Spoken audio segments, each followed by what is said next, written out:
Hello friends, आपका स्वागत है vision success Lalitpur YouTube channel पर। आपके लिए यहाँ पर प्रतिदिन यूपीटीईटी से संबंधित बाल मनोविज्ञान, पर्यावरण, हिंदी की क्लासेस दी जा रही हैं।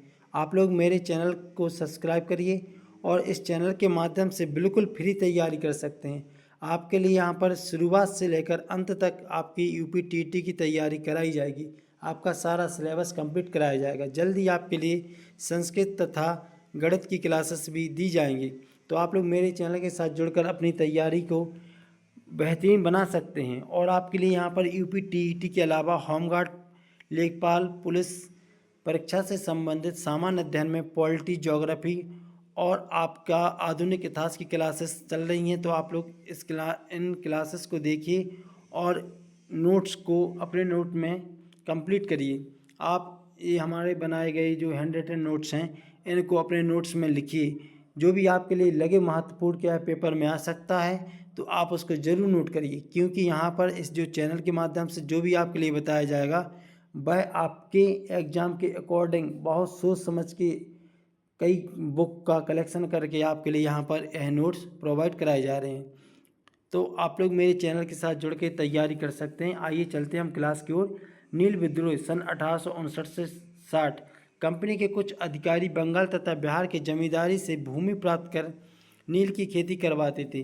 वे नील उत्पादकों किसानों को वसूली में ज़मीन और उनसे शर्तनामा लिखवा लिया करते थे, जो भाव बाजार से काफ़ी कम हुआ करता था।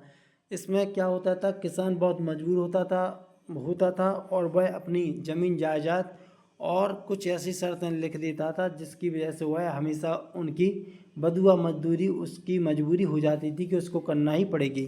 तो इस प्रथा को स्थानीय भाषा में ददनी प्रथा की संज्ञा दी गई है। नील विद्रोह के स्थानीय नेता देखा जाए तो दिगंबर विश्वास व विष्णु विश्वास थे, जिन्होंने महत्वपूर्ण भूमिका निभाई थी। 31 मार्च सन 1860 में विवश होकर अंग्रेजों ने WS सीटोनकार के नेतृत्व में एक नील आयोग नियुक्त किया। इसमें आयोग ने सुझाव दिया है कि किसी भी रैयत को नील की खेती के लिए विवश नहीं किया जाएगा। इन्होंने क्या किया, एक नील आयोग बनाया और उसे नियुक्त किया। तो उसने क्या सुझाव दिया था, उन्होंने सुझाव दिया था नील आयोग ने कि कोई किसी भी रैयत वाले को या किसान को विवश नहीं किया जाएगा। किसके लिए? टैक्स देने के लिए। और सारे विवादों का निपटारा कानूनी ढंग से ही होगा। सन 1859 ईस्वी में नील विद्रोह का वर्णन, यह प्रश्न कई बार पूछा जा चुका है। 1859 ईस्वी में नील विद्रोह का वर्णन दीनबंधु मित्र ने अपने नाटक नील दर्पण में लिखा है। दीनबंधु मित्र ने अपने नाटक नील दर्पण में लिखा, किसानों का यह प्रथम सफल आंदोलन था। नील विद्रोह का आरंभ बंगाल में सन 1859 नदिया जिले में स्थित गोविंदपुर गांव से प्रारंभ हुआ था। यह नील विद्रोह एक ऐसा विद्रोह था जहां पर किसानों को सफलता मिल चुकी थी और बिना हिंसा किए हुए। आइए आगे चलते हैं। खेड़ा सत्याग्रह। तो खेड़ा सत्याग्रह भी कई बार प्रश्न पूछा जाता है। उससे संबंधित व्यक्ति या फिर इसका कारण या फिर इससे संबंधित जो उसकी डेट होती है वह पूछी जाती है। खेड़ा सत्याग्रह 1921 से 1922। गुजरात के खेड़ा क्षेत्र के कुनबी पाटीदार किसानों ने वर्ष 1918 में अकाल पड़ने और प्लेग फैलने के कारण भी भू राजस्व की उगाही सरकार से स्थगित करने की प्रार्थना की, किंतु सरकार ने किसानों की प्रार्थना पर ध्यान नहीं दिया। क्या हुआ था, गुजरात के खेड़ा क्षेत्र में किसान लोग थे, तो उन्होंने क्या कहा था कि अकाल पड़ चुका है और प्लेग की बीमारी है, इस कारण हम अभी आपका भू राजस्व यानी भू राजस्व जो टैक्स होता है उसको नहीं दे पाएंगे। लेकिन सरकार ने इनकी बातों पर बिल्कुल भी ध्यान नहीं दिया। तो मोहनलाल पांड्या के नेतृत्व में किसानों ने आंदोलन खड़ा कर दिया। 22 मार्च सन 1918 को गांधी जी ने इस आंदोलन को अपने नेतृत्व में ले लिया और एक सत्याग्रह का स्वरूप प्रदान किया। सरकार ने इस आदेश दिया कि केवल समर्थवान किसानों से ही लगान वसूला जाए। जैसे ही महात्मा गांधी जी ने इस नेतृत्व में अपनी भूमिका निभाई, तब सरकार को लगा कि यहाँ पर कुछ दिक्कत होने वाली, इसलिए सरकार झुकी और सरकार ने आदेश दिया है कि केवल समर्थवान यानी कि जो समर्थ हो टैक्स देने में उन्हीं किसानों से लगान वसूला जाए। इस सत्याग्रह में सरदार वल्लभ भाई पटेल, विट्ठल भाई पटेल व गुजरात सभा की महत्वपूर्ण भूमिका रही थी। यहाँ से जो गुजरात के जो स्थानीय नेता थे जैसे कि सरदार वल्लभ भाई पटेल, बहुत इनका नाम हुआ उस समय, क्योंकि इन्होंने भी महत्वपूर्ण भूमिका निभाई थी। इसके बाद विट्ठल भाई पटेल गुजरात सभा थी और उसकी भी महत्वपूर्ण भूमिका रही थी। आइए आगे चलते हैं। बारदोली आंदोलन। तो गुजरात के सूरत जिले के बारदोली तालुका में सन 1928 में किसानों ने लगान न देने का आंदोलन चलाया। बारदोली स्थान है गुजरात के सूरत जिले में, बारदोली स्थान पड़ता है। तो वहाँ के किसानों ने कहा है कि हम लगान ना दे पाएंगे, इसलिए गुजरात किसान आंदोलन में किसानों के अलावा कालपराज अश्वेत जन नामक जनजाति के लोगों ने भी सहयोग किया।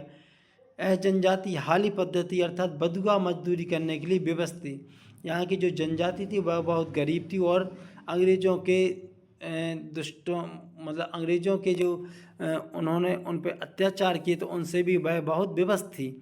गांधी जी के द्वारा शुरू किए गए रचनात्मक कार्यों द्वारा स्थिति सुधारने का प्रयास किया गया। किसान समिति के सदस्य व स्थानीय नेता वल्लभ भाई पटेल, जो खेड़ा सत्याग्रह के कारण लोगों के बीच लोकप्रिय बन चुके थे, तो उनकी भी महत्वपूर्ण भूमिका थी। 4 फरवरी सन 1928 को वल्लभ भाई पटेल ने किसान आंदोलन का नेतृत्व संभाला। समर्थन सर्वेंट ऑफ इंडिया सोसाइटी के माध्यम से कांग्रेस के नरमपंथी नेताओं ने भी इनका क्या किया, समर्थन किया वल्लभ भाई पटेल का। इस आंदोलन में महिलाओं ने भी बढ़ चढ़कर उत्साह से भाग लिया, जिसमें कस्तूरबा गांधी, शारदाबेन साय, शारदा मेहता आदि महिलाओं ने जागृति लाने का प्रयास किया। बारदोली की महिलाओं ने गांधी जी ने वल्लभ भाई पटेल के कुशल नेतृत्व के कारण सरदार की उपाधि से विभूषित किया।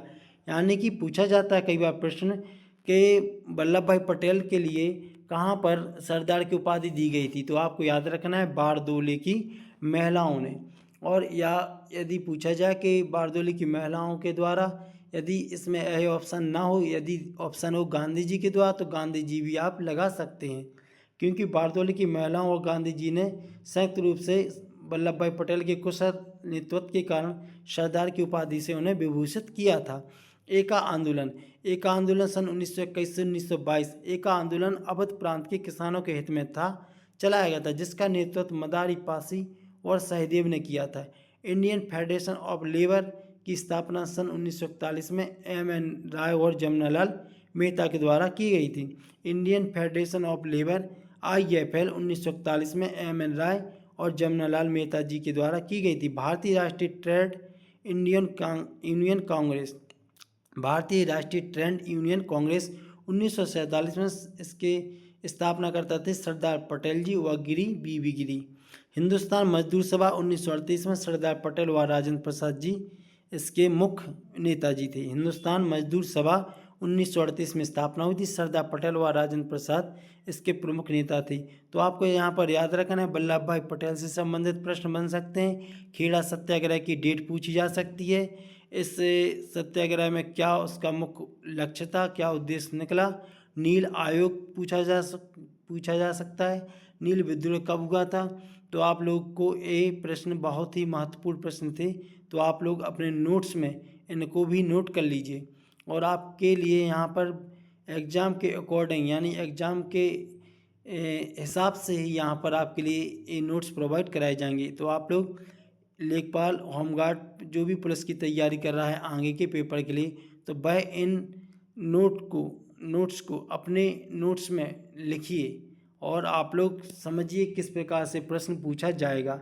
यह आपके लिए बहुत ही महत्वपूर्ण क्लासेस दी जा रही हैं। तो आप लोग मेरे चैनल के लिए भी आगे सब्सक्राइब करिए, शेयर भी करिए, लाइक भी करिए, जिससे कुछ गरीब बच्चे होते हैं उनके पास इस चैनल का वीडियो पहुँचे और जिससे वह घर बैठे तैयारी कर सकें। थैंक यू, धन्यवाद।